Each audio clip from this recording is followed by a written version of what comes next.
My name is Tammy L. Coles, and I am the senior editor with the corporate communications team here at ESMT. And welcome to the Insight Hour as this part of our Berlin Science Week.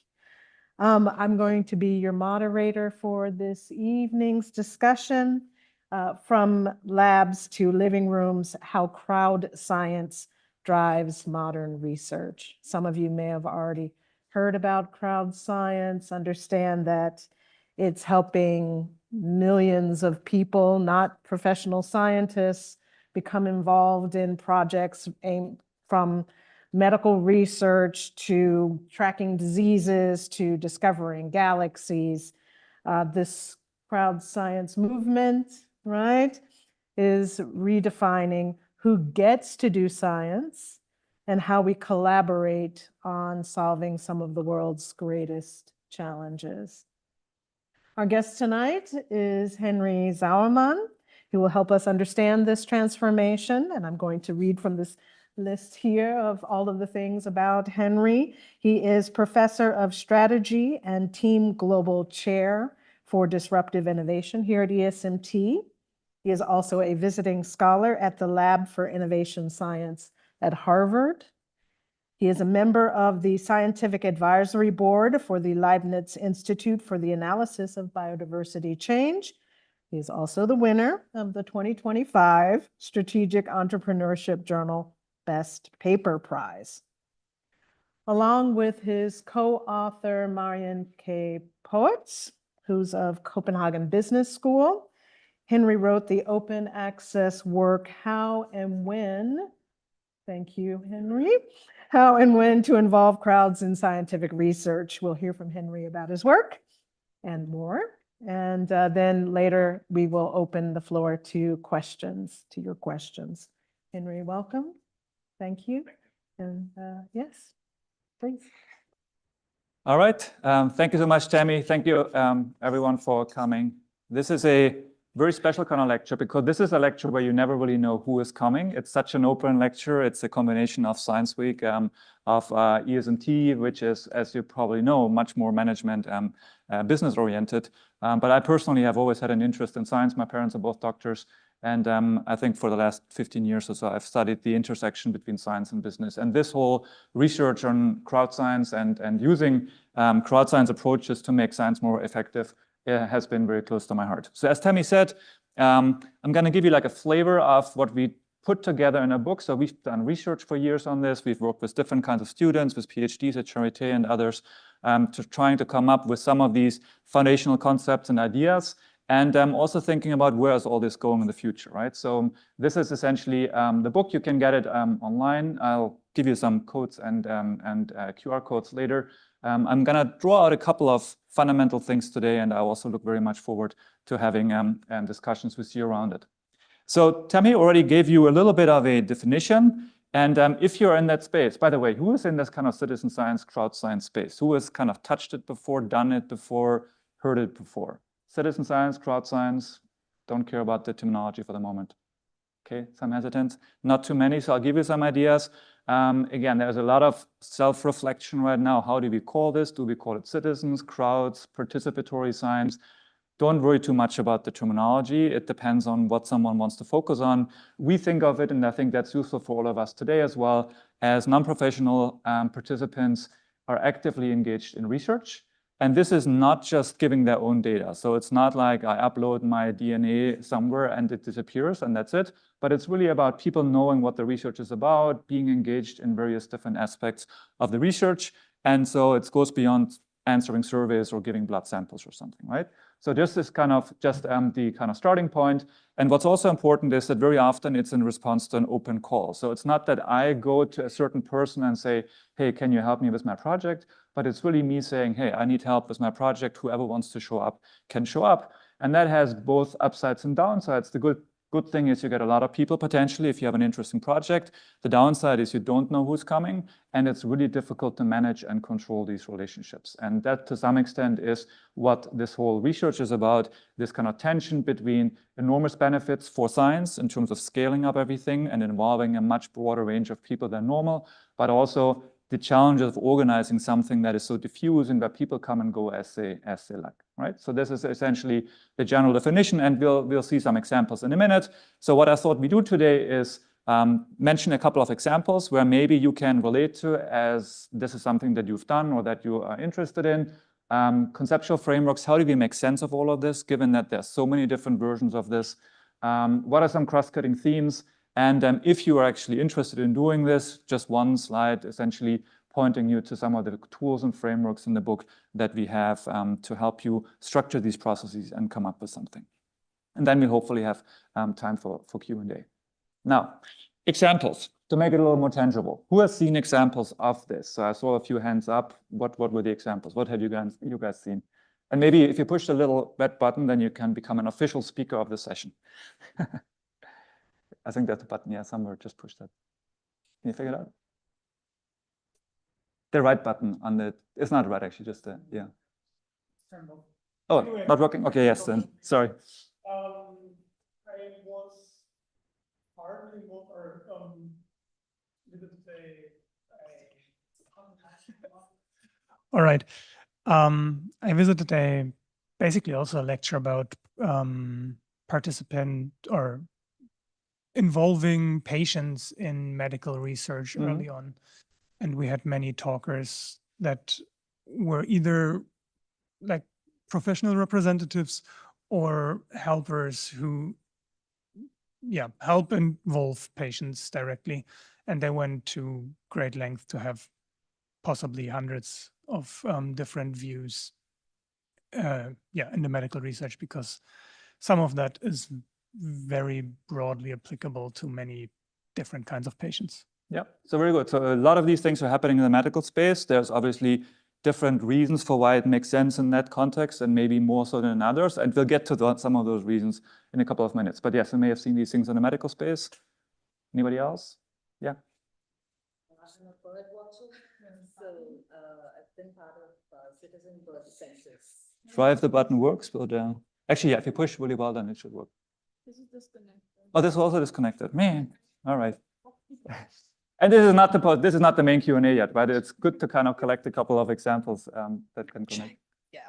So I did a citizen birth survey where we were measuring the different types and numbers of birds in a specific lake district. So I think close to 70, 80 people, we went out split in different units and surveyed our particular block of bird area to see how many we spotted simultaneously. Who organized it? Was it like some big platform? This was part of a local government initiative in India, where I come from. It's Vadavur Lake in South Tamil Nadu. So it's a government initiative. It's really interesting. And one theme that you'll see as we go through examples and general discussion is you have a huge spectrum of projects, from very local, specific questions, specific organizers, to very global. And I was asking because one of the most famous projects is called eBird, which is essentially covering the globe. I mean, if you look at the maps they produce, they can essentially see all the species of birds at any point in time. And these data are not only for bird people in the end, they're actually, for example, for climate researchers, to see whether birds show up somewhere like a week earlier than it used to be. And that tells us something about temperature changes, about estimating, how maybe wind patterns and ocean streams change animal behaviors and so on. So some of these data are very global. Some of them are very small scale. And what you see as well is that people who actually do these small projects can sometimes plug into the big ones, give their data to the big platforms to then let it be used by science in a more general sense. Okay, so two very different contexts. Patients getting involved, very hands-on in very specific things relating typically to their experience. People collecting bird data just because they happen to be in a certain place and interested in, obviously, and many other examples as well, right? So here's kind of a few that I want to add to the pile. One is Universe.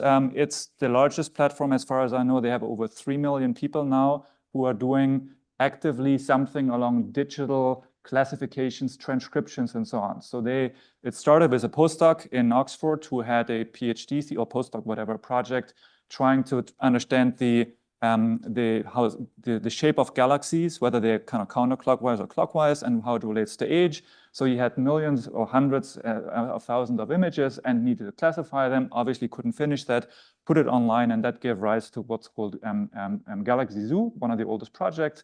And that turned into the Zooniverse platform, where essentially now if you have massive data and you need human help with classifications, you can upload it.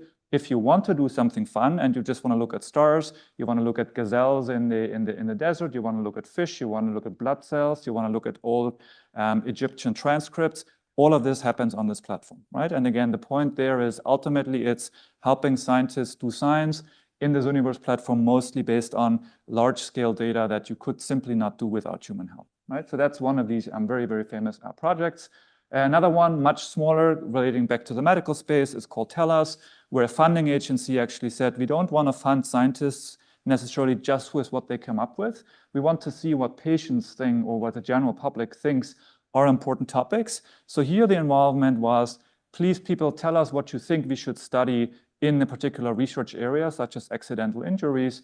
And citizens would essentially submit questions online, and that was it. So they would not collect data, they would not do any of the other kind of high intensity kind of involvement, but really at the very beginning of the research stage, thinking about research question formulation. And then the funding agency essentially went through these different submissions and identified new clusters of topics that the scientists would not have thought about themselves. So that's a very different kind of example, but it's also crowd science. This is Folded. Has anybody heard about Folded? Very different kind of style, not about a lot of people doing a lot of things. This is a lot of people trying to come up with the best solution to something, right? So this is protein folding, protein design. And the organizer of this project, David Baker, got the Nobel Prize last year for this research on protein design. So it's not just this project, but he essentially figured out how can we, from the kind of chemical composition of proteins, figure out what their structure is, like these complex 3D structures, because they can look in many different ways. And then the next step was to say, once we know what natural proteins look like, we can also start designing proteins with certain properties that we want. And again, here there's these kind of thousands of players online who try to come up with very creative approaches to designing proteins with certain properties, right? All right. This is a very different one, much more local scale. It's called Curious and Neuzen, and that happened in the city of Antwerp, where people were essentially collecting air quality data in their locations, a little bit like birds, but except that here it was air quality. And then they tracked this and they traced how it changes with the wind patterns, and they realized which roads were the most problematic. And then that helped inform policymakers to change, for example, traffic regulations and so on. Final one, this one is from a natural history museum in Vienna, where the archaeologists found gold threads in some digging around in the, kind of in the soil. They found gold thread. They didn't really know what it was, but suspected that it was deteriorated fabric. So they expected this was essentially fabric that had gold stitching on it. Over hundreds of years, it deteriorated. So all what's left is just a bunch of gold threads. And they wanted to figure out what did the actual stitching actually look like. And what they did is they invited people who know how to weave to try to come up with different weaving patterns. And then they essentially simulated the deterioration process and said, what would happen if you took this kind of pattern?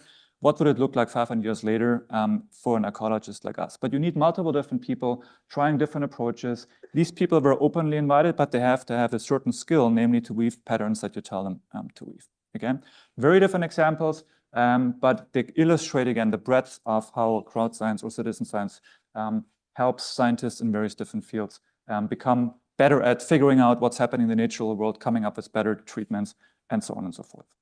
All right. Now, this is not very sharp, but so I'll tell you what it says. It says there is these projects in all sorts of fields. There's one big platform, it's called sciencestarter.org, that tries to kind of archive all of the different projects and make them accessible. So if you want to do something on archaeology, you go there and you can click. I'll show you the link later to find these. So what we did, we actually went to that platform and looked at the different fields in which all of these different projects operate. And what you see is that most of the projects, at least on our platform, and it's the biggest one that we know exists, most of these projects are in ecology, environmental, climate science. So these are air quality, bird tracking, those kinds of things. Ecology, trying to figure out implications of climate change, for example.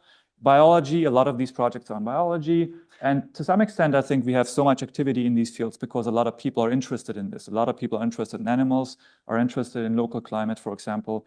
So you see a lot of this, but there's also project in education, in astronomy, I mentioned earlier, Galaxy Zoo, and so on. So I show you this partly to kind of tell you that if you're interested in these very popular topics, you have a lot of choice to do something, but also to encourage you, if you're on one of these other areas, to really think about how could we leverage crowd and citizen science, for example, in the social sciences or in agriculture and food sciences. And to some extent, what we try to do with this book is really bring up some of these fundamental principles to try to understand why is it happening, why is it working, what do you have to be careful about, and then hopefully scale it up to other kinds of areas as well. All right, now one thing I want to kind of get out of the way, so to speak, is that very often you have different expectations of what participants and organizers want to get out of it. And even in the citizen science, crowd science community, you have what's called kind of two different views. One is that the point of the whole thing is to make science better. So you have not just data from 500 birds, but from 5 million birds, because you have people all over. You have better medical treatments because it's not just a doctor guessing what we could do, but actually 100 patients saying, hey, here's the problems we have, here's why it's a potential solution. So these are essentially what we call the productivity view of saying science becomes better when we do this kind of involvement. The problem is very often the crowds are very limited in terms of how they get involved. Typically, it's one particular thing where the scientist thinks, oh, I need help, and then gets help on that specific aspect.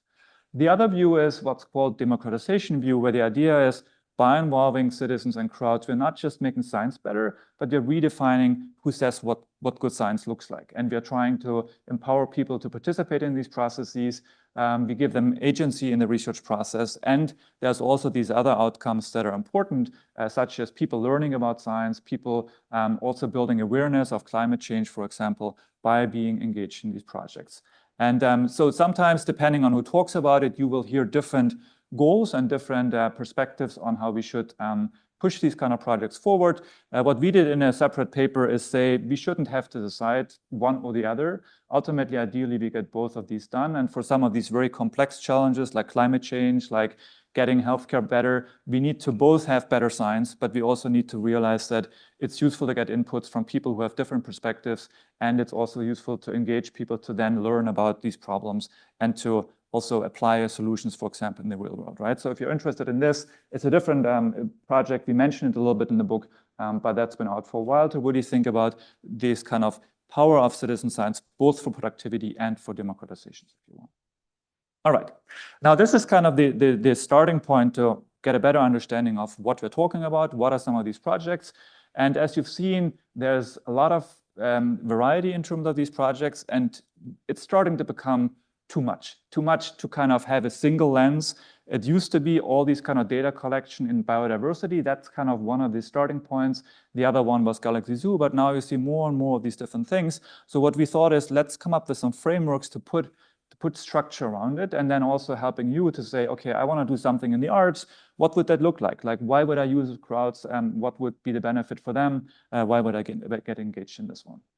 So one framework that's useful, and we mentioned it already implicitly, is to realize science has actually a lot of different activities. There's many different stages in a research project, if you want to think about it that way. And different projects can attach to different stages. So some of the projects that we mentioned earlier are about collecting data. So for example, the bird project is collecting bird data, and that's about it. You don't necessarily do much more as a citizen scientist in this one. But then there's other projects, for example, the Galaxy Zoo, which is about processing data. So the Hubble telescope sends us all these images every night. Now we need to look at them and figure out what are the galaxies in there. And that's what citizen scientists, for example, do. Or you could have folding proteins. That's more like a problem-solving piece. It's not that you're creating new data, but you have kind of a scientific problem that you need to have creative minds to potentially solve. Or going back to the TELUS project I mentioned earlier in the medical space, identifying and selecting research questions, right? So I think one big takeaway for today, hopefully, is whenever you hear citizen science or crowd science, don't just think about data collection. It's not always millions of people counting birds, as nice as it is. There's much more you can do, and there's examples for every stage in pretty much every field you can imagine, and many of them are also in the book if you're interested in this. So that was essentially the when question. When is a crowd actually involved? The second thing you can look at is who the crowd actually is. And we already saw some examples. Sometimes it's patients, and it's just 100 of them. Sometimes it's people who just live in a certain space, but it doesn't matter how old you are, it doesn't matter how much you know about birds. The key thing is lots of people in a particular space. Sometimes it is, in the folded example, it's people who have very good spatial capacity to think about 3D, and actually very often it's game players. So people who play computer games, they're actually the winners in this folded game to come up with new protein designs. So very different people, different number of people, different skills. So what we have in the book is this kind of 6 crowd characteristics, essentially saying if you design a project or if you want to analyze a project, you have to think about what's the location of these people? Do they have to be in a particular location? Is it a geographic project, birds, water quality, air quality, anything of that sort? Or does it actually not matter where they are? And that's Galaxy Zoo. They have 3 million people because they don't care where you're sitting. As long as you have a computer, internet access, you can participate. There's different levels of knowledge that are required, different time commitment. Sometimes people spend 2 minutes clicking on 5 galaxies and then they leave and that's it. And sometimes they spend weeks and hours to talk with patients and doctors to engage in these very collaborative processes. So a huge difference across projects, and you just need to figure out what is it that you need as an organizer or as a participant. You need to know what you're signing up for. Are you signing up for something where it only makes sense if you show up to in-person meetings somewhere, or is it something where even clicking a couple of times on a galaxy may make a difference, okay? Again, Zooniverse, I mentioned it, is one of these examples where lots of people with even very limited time commitment can make a contribution. Another extreme is Epidemium. That is a platform for cancer research where you have computer scientists, medical people, patients, and they essentially create their own projects on the platform. They decide, we want to study the relationship between whatever it is, how often people sit in a classroom and whether they develop certain kinds of cancer, and then you figure out where am I going to get the data from, how do we develop algorithms to analyze the data, and you have a very collaborative platform where people spend a lot of time, small numbers of people in the crowd typically, but also very diverse sets of knowledge that kind of complement each other in these projects. All right. And then the third aspect is, well, what is the crowd actually doing? And so we developed this little matrix to kind of say it depends on which stage in the process people are involved in. I mentioned that already earlier. Are they involved in identifying and selecting research questions, raising funding, developing methods, and so on? And then within each of these stages, you could have very limited involvement, like people just, click on something and that's about it. And they don't use much knowledge, but they could also use very specific knowledge. In the medical space, for example, it could be knowledge from the experience as a patient. In the weaving example, it is people who need to know how to weave, which not most of us do, and so on and so forth. And then the last element here is how much decision-making power do citizens actually have? Are they scientists just telling them do this and this and this? Or do people have a say in saying, we want to study this kind of question, or we think this data doesn't make sense, we would rather do something else? And different projects have very different choices as to how broadly and how deeply they want to involve citizens. And again, if you want to set up a project, you need to figure out where in that matrix you want to sit.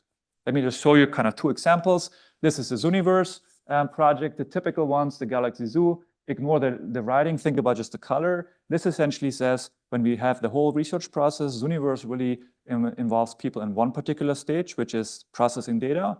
And it involves them essentially in clicking on these kind of images. Knowledge tends to be not very specialized. Anybody can kind of see whether a galaxy is spinning clockwise or counterclockwise. Resources are limited to just computer access, and decision-making is essentially nothing. Because this point is not to draw on citizens' knowledge about what's an important problem, but to say we need just a lot of people helping with classification of images.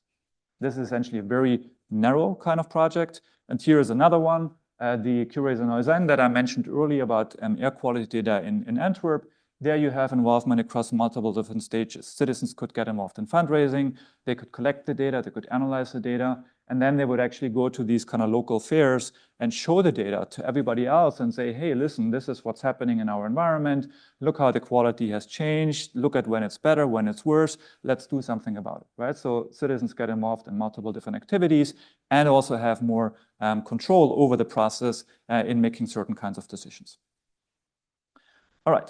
Now, the final framework is the most fundamental one because it took us a couple of years to figure that one out.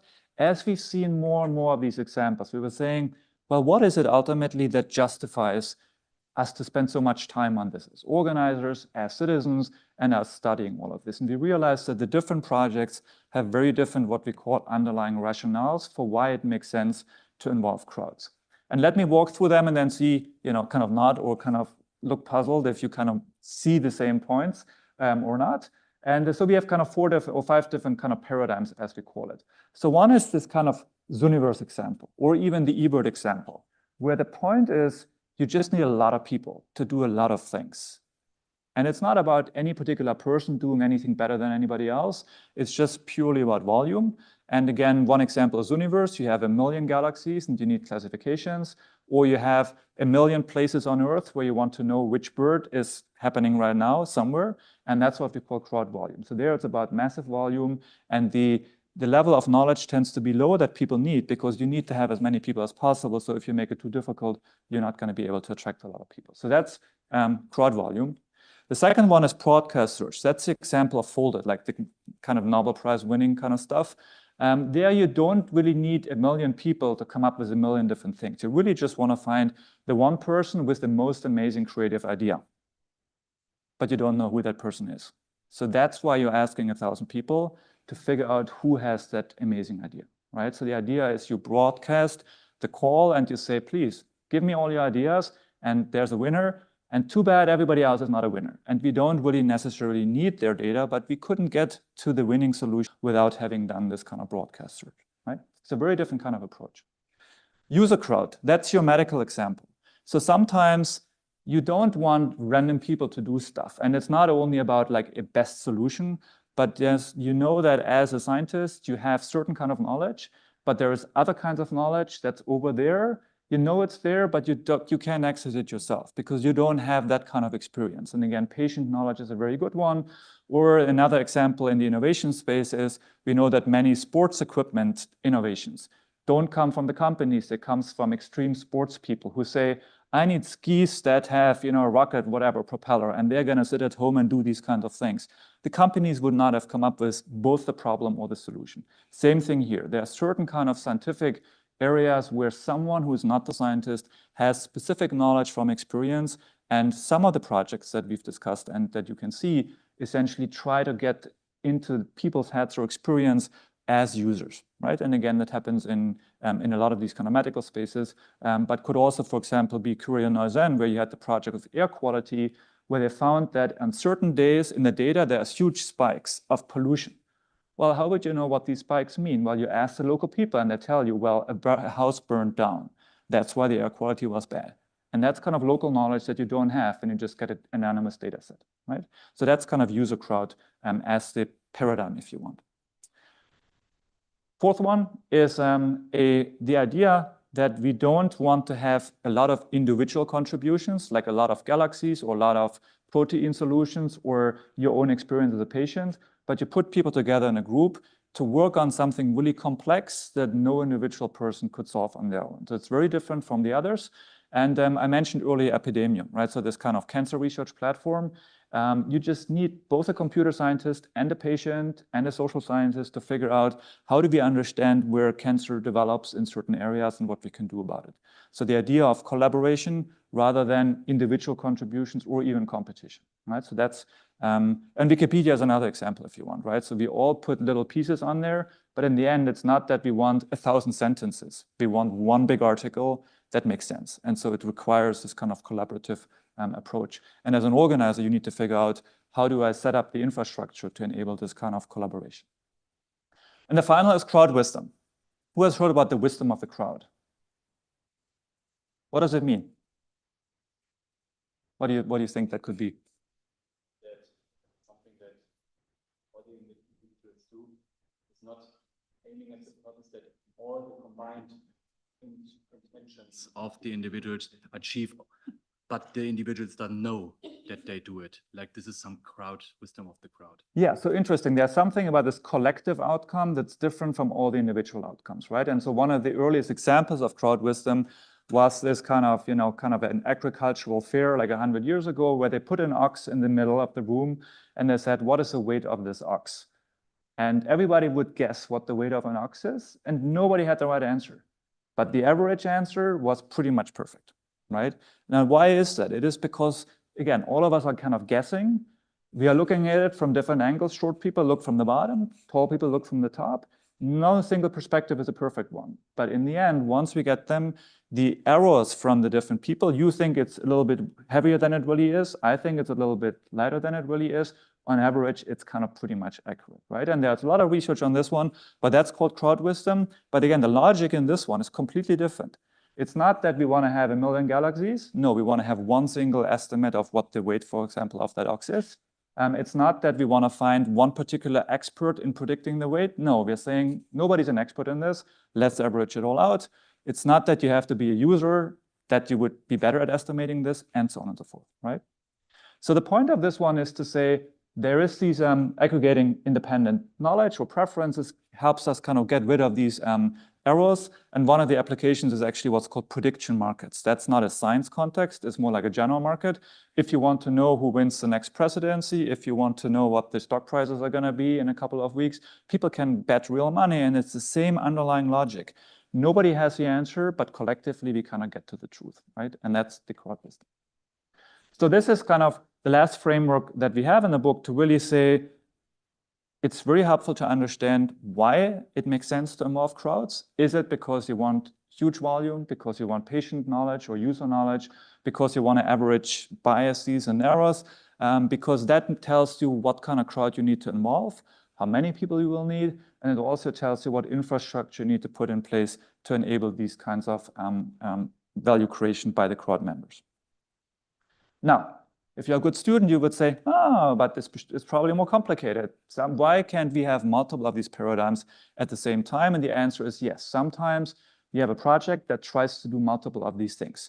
And I give you again folded, and we can now use this kind of crowd diamond, as we call it, to figure out what's actually happening here. Folded is kind of a mix, actually. So yes, you want this kind of extreme solution, but you also need a lot of people actually spending a lot of time developing these things. It's not that I pull a solution out of my pocket. No, I have to spend a bunch of time, and then many, many people will have to come up with solutions. And the organizers of this folded project, they actually also allow people to help each other and to say, you know, Karen, instead of competing with you, why don't we get together? Because I think you're really good at this thing. I am really good at this one. Let's kind of collectively develop something while we are competing with everybody else. So you can have these kind of gray zones between perfect independent contributions, but also collaborative. Weather Rescue at Sea, that's a typical Zooniverse project. So they're using old logbooks to trace weather patterns 100 years ago as a transcription. And this is about crowd volume. But they also know that people make a lot of mistakes. So each picture gets actually classified or transcribed by 20 to 50 people. And then they take the average. They're saying, you know, if Tammy has she did it while she was watching television and there was kind of a scary movie, so she pushed the wrong button. Doesn't matter because 40 other people probably pushed the right button. So you're combining this kind of crowd wisdom thing while still looking for the overall big volume. And the final one is polymath. This is, try to go on the polymath website. You don't understand anything but Greek because I literally speak Greek on this one, right? So this is mathematical proofs. This is Terence Tao, one of the Nobel Prize winners in mathematics, or the Fields Medal in that particular case. And he set up essentially a blog where people are solving very, very challenging mathematics problem. And in this case, to some extent, it's broadcast search. They're trying to find those people who are really good at it, but also community production because they're actually interactively talking and trying to figure out how can we solve a particular math problem. All right. Now these are kind of the fundamental frameworks that we have in the book. And I think that if you look at the landscape of projects or if you want to build one, it helps you to figure out what is it that crowds can do, what are the benefits for science if you want, and how can we understand the different organizational setups that we would require. So following on this one, we have a couple of cross-cutting themes. I'm not going to walk you through them. I'm just going to tell you what they are. So we're going to look at organizational challenges and solutions. Again, how do you set it up for 100 patients versus 5 million people collecting bird data? And again, we have so many examples now. We can see some of these fundamental principles that emerge across different projects that may or may not make sense. One of the challenges is how do you get all the people to actually show up and help you? So this gets to the question of incentives. In 99.5% of all the cases, nobody gets money. So it's not money. People do it for all sorts of other reasons.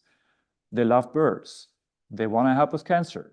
They are bored and want to look at galaxies instead of watching television. Whatever those reasons might be. And again, once you have 1 million people on your project, you got to realize there is all of them at the same time. And you need to figure out how do you structure incentives and motives to get as many people on board as you want. Or if you only want some of these extreme people who are really good at something or just the patients, you have to understand what is it specifically that motivates them to participate.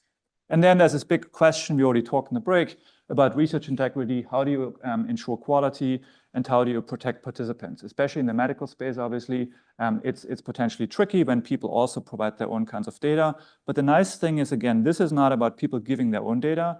This is about people doing the science. So working on someone else's data, working on the birds, for example. But there's different kinds of ethical issues. For example, also who owns the data in the end. And you have to be very careful to be fair to participants and figure out what happens to the collective outcomes that we've generated.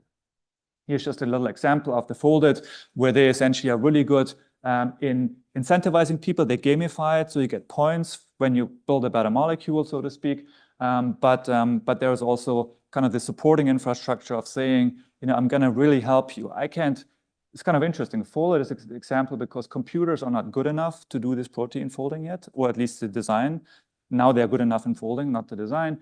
But computers, once you give them a design that you've come up with, they can judge whether it's good or bad, right? Because they can then assess it and can say this is stable or not stable, for example. So they have this very interactive process between computers and humans to collectively develop actually very, very efficient designs. And you see just an example of this here. All right. The final point is to say, again, most of you probably will not set up their own projects. You want to maybe participate. You want to know what these mechanisms look like. But if you want to set up your own project, we essentially develop tools that build on these conceptual frameworks and say, okay, once you know what you're trying to accomplish, think about what's the right crowd, what kind of organizational mechanisms do you need to involve them. And then we designed essentially a canvas, as we call it, to first understand, what's your audience, what is the goals that you're trying to accomplish, what's wrong with your current approach. Because this takes time to do, right? So if everything is already perfect now, if you're like publishing papers like crazy, if you're producing everything you need to do, you don't need to do citizen science. But if you do need something, you need to know what's my problem. And then we have this crowd science design canvas where we say, really kind of walk through the different design decisions that you need to make to then set up your own project, to make sure you think about motivation of people, you think about how do you get quality, you think about how am I going to deal with the ownership questions to shared data, and so on and so forth. All right, so this is kind of the end of the lecture part, if you want. So this is the link to the open access book. There is a website that we have where you can download the book. We also have additional templates if you want to use these templates to create your own project. And we do have a hands-on workshop at the Holzmarkt. So Berlin Science Week has multiple different days, different locations. So if you are kind of seriously interested in starting one of these projects, we're gonna walk through some of these kind of canvases and setting up projects on the Holzmarkt on Friday. Should be sunny, so that's a good time to go there. All right, that's from my side at this point. Thank you so much, and then I'll call on Tammy to structure the discussion.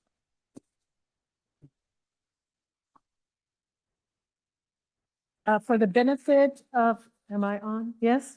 For the benefit of folks who are joining us online, if you have a question, please either press on the button on your desk and speak into the microphone, or signal, and my colleague will come over and hand you the microphone. But let's go ahead and open it up for questions.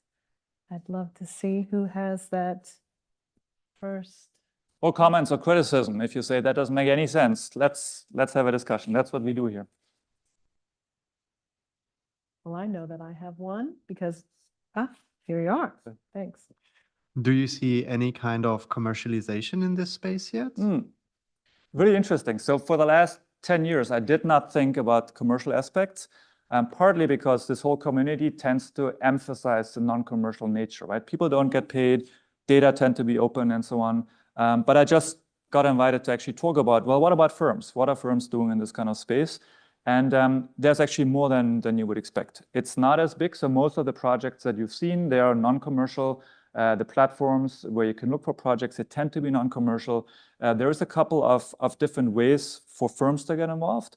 One is actually that some firms send their employees to these projects as a social responsibility thing. So employees love it. So they work harder because they have fun doing these kinds of things. And sometimes it's actually also because they want to engage their leadership in thinking, for example, about biodiversity or about climate change and sending them to some of these projects. Some of them are hands-on, like you go to the Amazon and you track animals in the Amazon for a week. You come back and you're a different person. So those kind of things exist.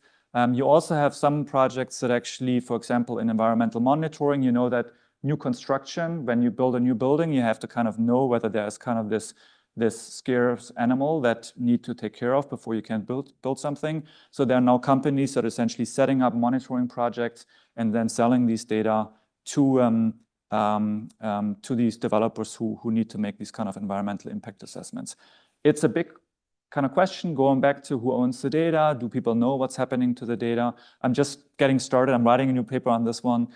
So there is a lot of interest because, again, many of these things, no single organization could pull off, right? So the scope of these biodiversity data, for example, you simply couldn't get from anywhere. And given that funding tends to be always a problem for projects, even if they're nonprofit, need to also think about, can we monetize some of these things? And you see, especially in the US now that funding goes away, and many of these projects are saying, okay, so we're sitting on all this data, and maybe we don't want to necessarily engage with firms, but let's have an open eye and open mind and think about how can we get a win and win out of this one? Because nobody,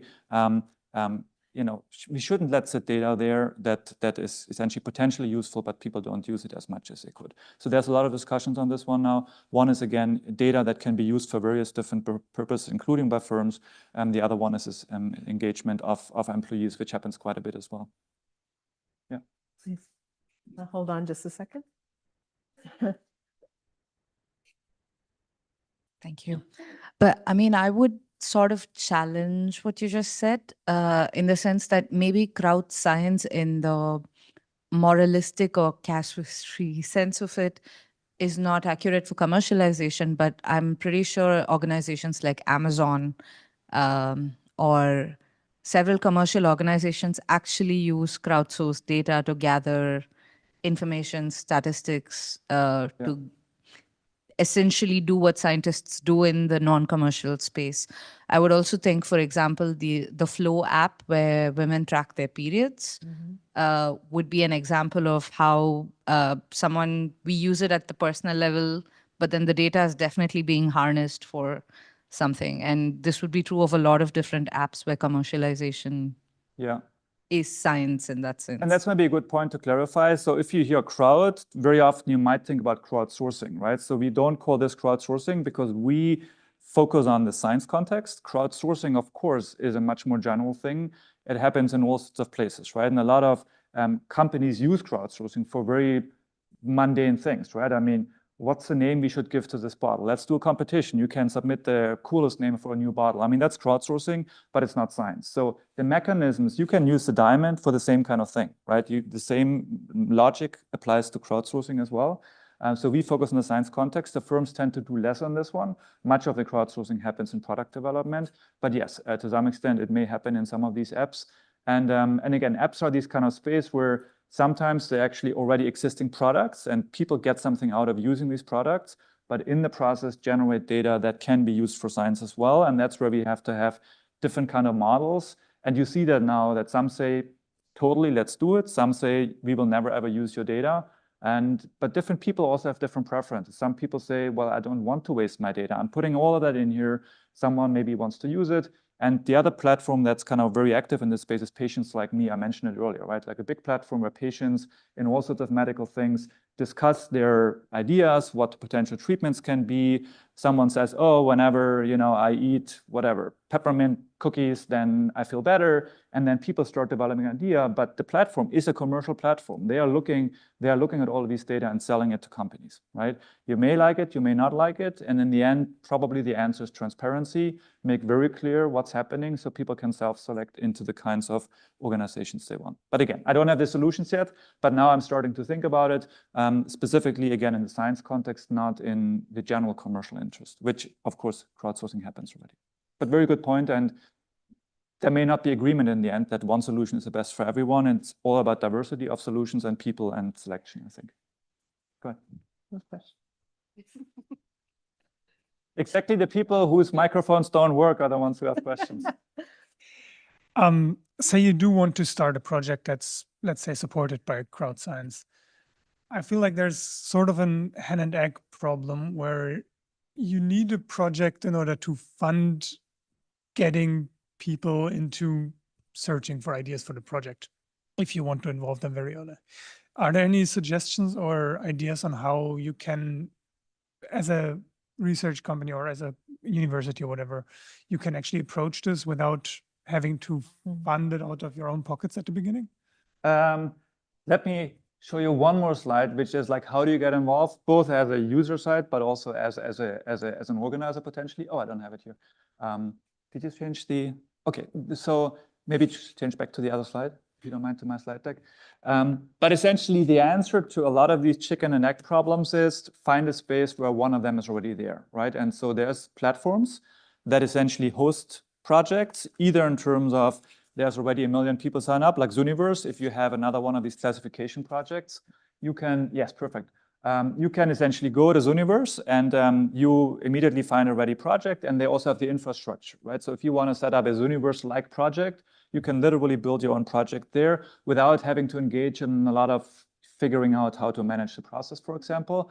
So let me just get this one, and I'll think more about your specific question as well. So these are kind of one platform that you can go to if you want to actually do a project, or if you want to see what other projects look like, to steal as many ideas as you can, because this is open science. One is SciStarter. I mentioned it earlier. That's kind of a focus on the US, but anything digital, obviously, it doesn't matter where you are. So these have a lot of biodiversity, climate things, and so on. It's called SciStarter. You have in Europe, the ECS platform is kind of Europe minus science, I believe, where you can look for projects. And if you're in a German realm, you have Mitforschen, which is essentially has like 400 projects or so in Germany, where you can find them. Now, realize that some of the projects are not online.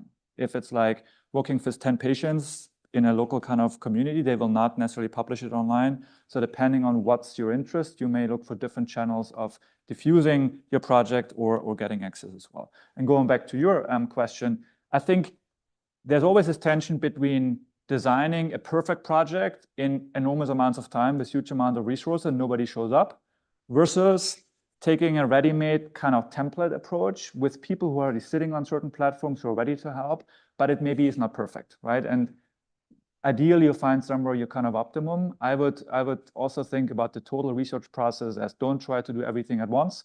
See if you can get started with a few specific aspects where you need help. Reach out to people maybe also locally to kind of get feedback on this one. And then if it works well, think about how you can scale it up. But also happy to kind of work in breaks with you or kind of by email if you want to think about any specific projects you have in mind. Yeah. Other thoughts, questions? I have one for you. Tell me you have one more. What do you have? You haven't spoken about AI. We haven't spoken about AI yet. Good. It's interesting that it didn't come up, but I did expect it to come up. So here's one more slide on AI. Big question is, will AI make this whole thing obsolete? Because I mentioned already protein folding, right? So the David Baker who won the Nobel Prize.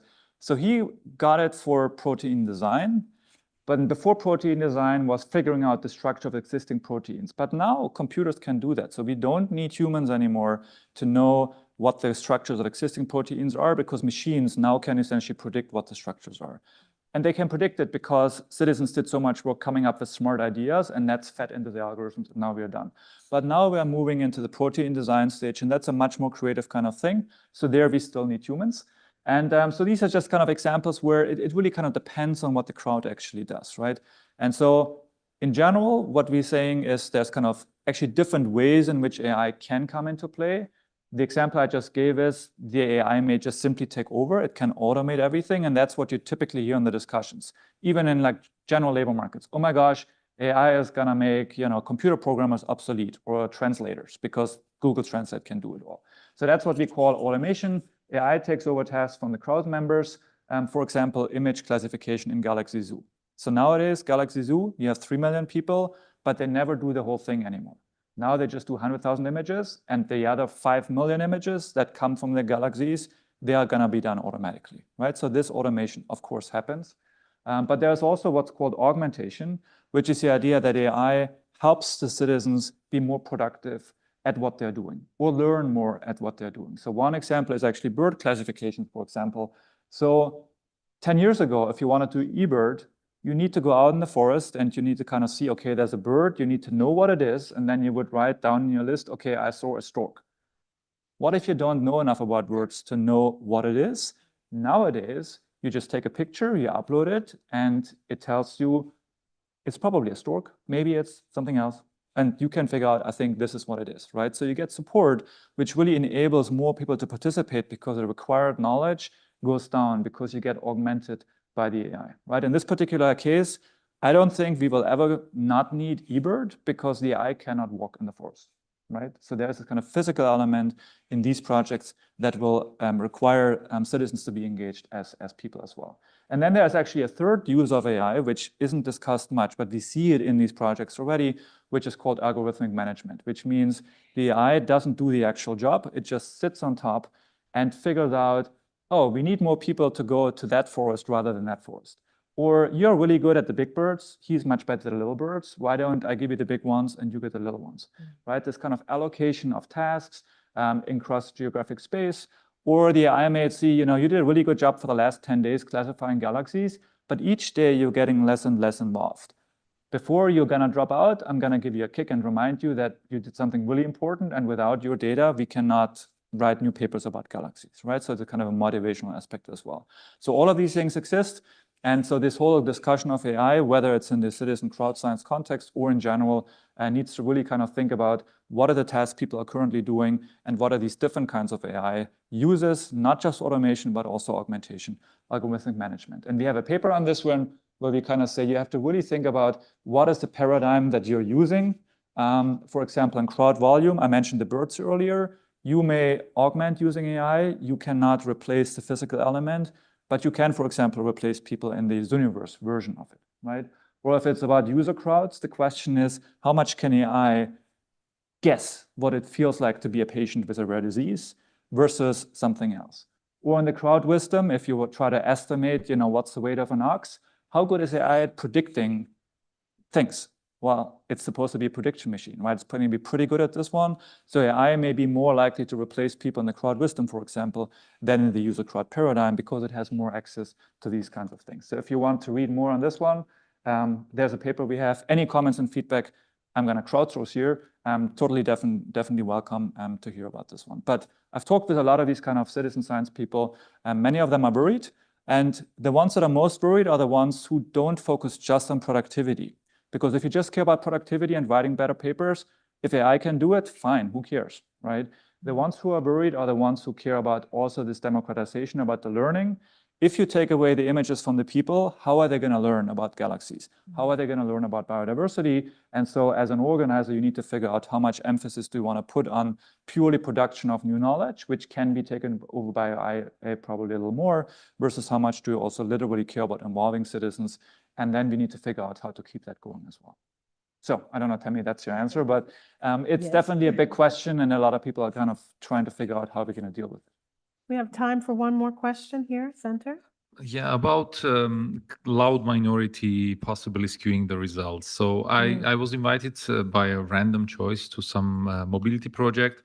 I didn't have the time, but then I thought, okay, if I don't participate, then most probably my mobility patterns will not be taken into account and I will be misrepresented in this random. So what do you think about this? Yeah. It goes back, and I guess that's my answer. It always depends on which paradigm you're building on, right? So for some of these things like bird data collection, nobody's going to miss you. I'm sorry to say that. Unless you are the only person living in Antarctica and you would be the only one knowing whether the Sperlings actually made it all the way up there. So there might still be unique people, but again, in crowd volume, it doesn't matter much. I think this becomes most relevant where, again, unique contributions matter. So user crowd, for example, you don't want a situation where you make an open call, and that's actually a real issue. In a lot of these kind of projects, the people who participate tend to not be the average people, right? It's people who are really, really interested. and who are rich enough to take time off from work to do these kinds of activities, or who don't have 5 kids to take care of, right? So it tends to be highly educated, wealthier individuals, which is okay for bird data because they're going to see the same birds anybody else sees. If this is about which diseases should we study, you're going to get people saying study diabetes and cancer. You will not say study infections because something happened, right? So I think, again, it's up to the organizers, and we discuss it as well, how much diversity in people you need, whether it's pure volume, whether you need certain kind of diversity, and then you develop the right kind of engagement mechanisms. But that makes it hard. And then again, that's why platforms are helpful, because platforms give you an existing stock of people. And sometimes you can specifically say, I want these and these kinds of people, but they need to be up in the platform as well. So yes, we need you all the time, sometimes more than some of the other time. Good. First, let me thank you. Thank you, everyone.